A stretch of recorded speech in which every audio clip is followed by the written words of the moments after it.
کیونکہ ہمارے معاشرے میں یہ بات بھی عام ہے کہ کچھ لوگ پروفیشنل ہوتے ہیں استخارہ کرنے والے، کہ لوگ ان کے پاس جاتے ہیں اور کہتے ہیں کہ اچھا یہ لڑکے کا نام ہے، یہ لڑکی کا نام ہے، آپ اس کے بارے میں بتائیے کہ یہ رشتہ کامیاب رہے گا یا نہیں رہے گا.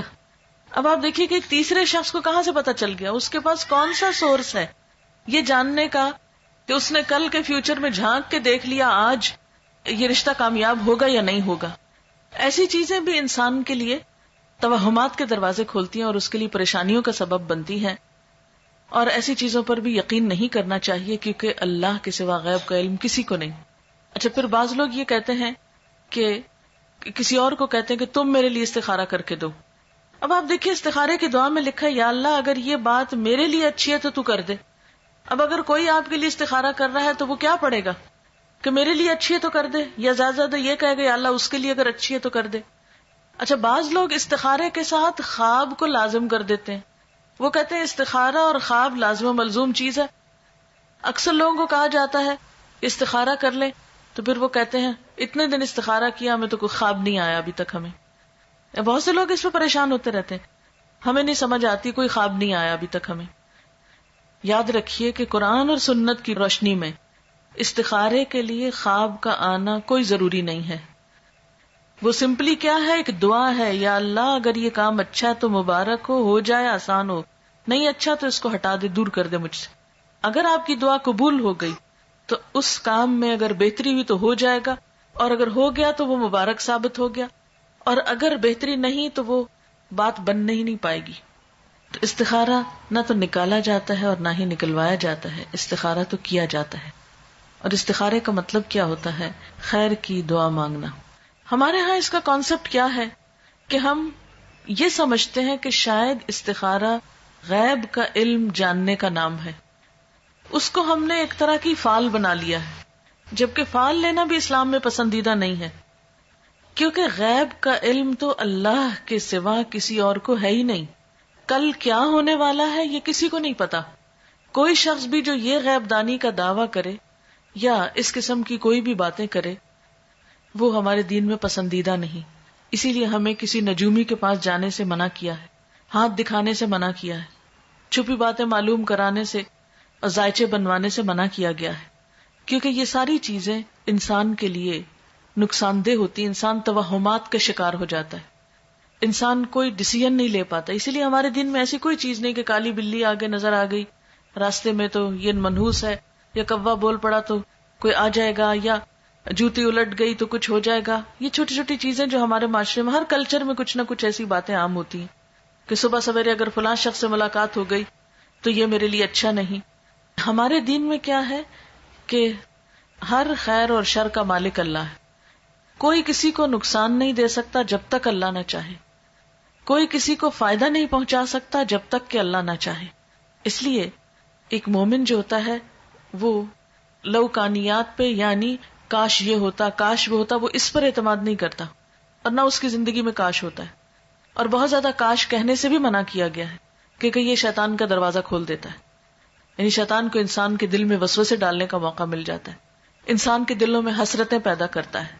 اب بعض اوقات ایسا ہوتا ہے نا کہ کوئی عزیز رشتہ دار گھر سے نکلتا ہے، اچانک کوئی ایکسیڈنٹ ہو جاتا ہے تو عموماً لوگ کہتے ہیں کاش آج وہ جاتا ہی نہ، کاش وہ آج ایسا نہ کرتا تو ایسا نہ ہوتا. تو بات یہ ہے کہ کاش کی وجہ سے کوئی چیز ٹلتی نہیں. تقدیر کے اوپر ایمان ضروری ہے، اور تقدیر پر ایمان لانے والا مطمئن ہو جاتا ہے، پرسکون ہو جاتا ہے، خوش رہتا ہے. کیونکہ اگر ہم تقدیر پر ایمان نہیں بھی رکھتے تو بھی آپ دیکھیں کہ اللہ کے فیصلوں کو ہم ٹال نہیں سکتے، ہم اس میں تبدیلی نہیں کر سکتے. اس لیے استخارہ غیب جاننے کا ذریعہ نہیں ہوتا. اس کا مسنون طریقہ کیا ہے؟ استخارہ کس طرح کرنا چاہیے؟ استخارہ زندگی میں جب بھی انسان کو کوئی اہم کام پیش آئے، کوئی اہم معاملہ سامنے آئے، تو اس موقع پر انسان کو 2 نفل پڑھ کر دعا مانگنی چاہیے. 2 نفل اس بات کے، اور وہ مسنون دعا کیا ہے؟ وہ مسنون دعا ہے اللہم انی استخیرک بعلمک واستقدرک بقدرتک واسألک من فضلک العظیم فانک تقدر ولا اقدر وتعلم ولا اعلم وأنت علام الغیوب اللہم ان کنت تعلم ان هذا الامر خیر لی فی دینی ومعیشتی وعاقبت امری فاقدرہ لی ویسرہ لی ثم بارک لی فیہ وَإِن كُنْتَ تَعْلَمُ أَنَّ هَذَا الْأَمْرَ شَرٌّ لِّي فِي دِينِي وَمَعِيشَتِي وَعَاقِبَةِ أَمْرِي فَاصْرِفْهُ عَنِّي وَاصْرِفْنِي عَنْهُ وَاقْدُرْ لِيَ الْخَيْرَ حَيْثُ كَانَ ثُمَّ أَرْضِنِي بِهِ۔ یہ ہے مسنون دعا۔ اس کے بارے میں حدیث پاک میں آتا ہے، حضرت جابر رضی اللہ تعالی عنہ کا بیان ہے کہ نبی صلی اللہ علیہ وسلم جس طرح ہمیں قرآن پڑھایا کرتے تھے اسی طرح ہر کام میں استخارہ کرنے کی بھی تعلیم دیتے تھے۔ فرماتے، جب تم میں سے کوئی کسی اہم معاملے میں فکر مند ہو تو 2 رکعت نفل پڑھے اور پھر یہ دعا پڑھے۔ یعنی آپ صلی اللہ علیہ وسلم جیسے قرآن پاک کی کوئی سورت سکھاتے تھے ایسے ہی یہ دعا سکھاتے تھے اپنے صحابہ کو، اور ساتھ ہی کیا تعلیم دیتے کہ جب بھی کوئی اہم کام ہو، اہم معاملہ ہو تو کیا کرو؟ نفل پڑھ کر یہ دعا پڑھو۔ اہم کاموں میں خود مثلا جس کی شادی ہے، شادی ایک اہم فیصلہ ہے نا زندگی کا، جس کی شادی ہے وہ خود بھی پڑھے یہ نفل اور ماں باپ بھی پڑھے، ماں یا باپ دونوں میں سے کوئی ایک پڑھ لے۔ اس کا ترجمہ کیا ہے اور یہ کیوں پڑھا جائے؟ نبی صلی اللہ علیہ وسلم نے فرمایا، استخارہ کرنے والا کبھی نامراد نہیں ہوتا، استخارہ کرنے والا کبھی نامراد نہیں ہوتا، مشورہ کرنے والا کبھی نادم نہیں ہوتا، اور کفایت شعاری سے کام لینے والا کبھی کسی کا محتاج نہیں ہوتا۔ یعنی جو شخص مشورہ کرتا ہے اس کو پھر شرمندگی نہیں ہوتی، اور جو شخص بچت سے کام لیتا ہے پھر وہ کسی کا محتاج نہیں ہوتا، کیونکہ وہ اپنی ضرورت کے وقت کے لیے پہلے سے ہی تیاری کر کے رکھتا ہے۔ اور اللہ تعالیٰ سے استخارہ کرنا یعنی ایک طرح سے مشورہ کرنا بھی ہے اور خیر کی دعا مانگنا بھی ہے۔ یہ انسان کے لیے ایک سعادت کی بات ہے کہ وہ کسی اہم معاملے میں اپنے رب سے مشورہ کر رہا ہے اور پھر اس کے فیصلے پر راضی ہے۔ اور آپ جانتے ہیں کہ تقدیر پر راضی ہونا جو ہے، تقدیر پر راضی ہونا یہ ایمان کا حصہ ہے۔ جب ہم استخارہ کرتے ہیں اور اس کی دعا پڑھتے ہیں تو اس کا مطلب کیا ہے؟ دعا کا ترجمے سے ہی آپ کو پتہ چل جائے گا۔ ترجمہ ہے، خدایا میں تجھ سے تیرے علم کے واسطے سے خیر کا طلبگار ہوں، تیری قدرت کے ذریعے تجھ سے تیرے عظیم فضل کا سوال کرتا ہوں، اس لیے کہ تو قدرت والا ہے اور مجھے ذرا قدرت نہیں، تو علم والا ہے مجھے علم نہیں، تو غیب کی ساری باتوں کو خوب جانتا ہے۔ خدایا اگر تیرے علم میں یہ کام میرے لیے بہتر ہے میری دین اور دنیا کے لحاظ سے اور انجام کے لحاظ سے تو میرے لیے اسے مقدر کر دے۔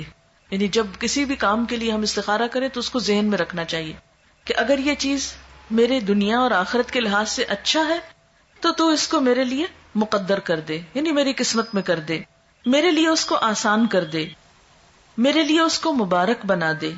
اور اگر تیرے علم میں یہ کام میرے لیے برا ہے میرے دین اور دنیا کے لحاظ سے اور انجام کے لحاظ سے تو اس کام کو مجھ سے دور رکھ اور مجھے اس سے بچا کے رکھ، اور میرے لیے خیر اور بھلائی مقدر کر دے جہاں کہیں بھی ہو، پھر مجھے اس پہ راضی بھی کر دے۔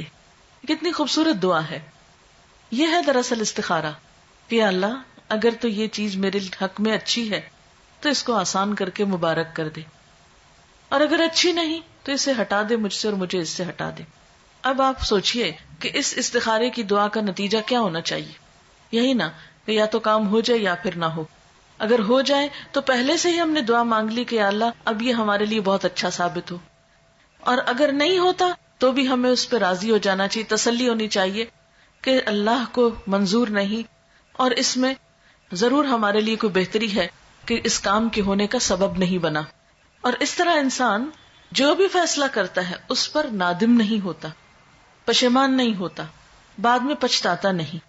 اگر کام کرنے کے بعد انسان سمجھتا ہے کہ بہت اچھا رہا، سب ٹھیک ہو گیا اور اچھا رہا، تو بھی کیا سمجھتا کہ یہ میرے رب نے مجھے عطا کیا ہے، اس کو کوئی تکبر نہیں آتا اس پر۔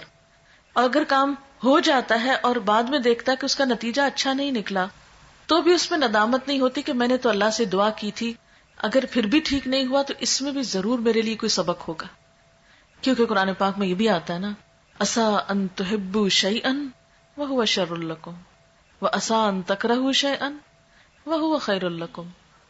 ہو سکتا ہے کہ ایک چیز تمہیں بہت پسند ہو اور وہی تمہارے لیے اچھی نہ ہو، اور یہ بھی ہو سکتا ہے کہ ایک چیز تمہیں بالکل اچھی نہ لگتی ہو، تمہارے دل کو نہ بھاتی ہو، اور اس میں تمہارے لیے بہت بڑی بھلائی ہو. اس لیے آپ صلی اللہ علیہ وسلم نے کیا فرمایا کہ استخارہ کرنے والا کبھی نامراد نہیں ہوتا. اچھا، اب آپ دیکھیے کہ جیسا کہ آپ صلی اللہ علیہ وسلم نے فرمایا ہے کہ خدا سے استخارہ کرنا اولاد آدم کے لیے سعادت کا باعث ہے.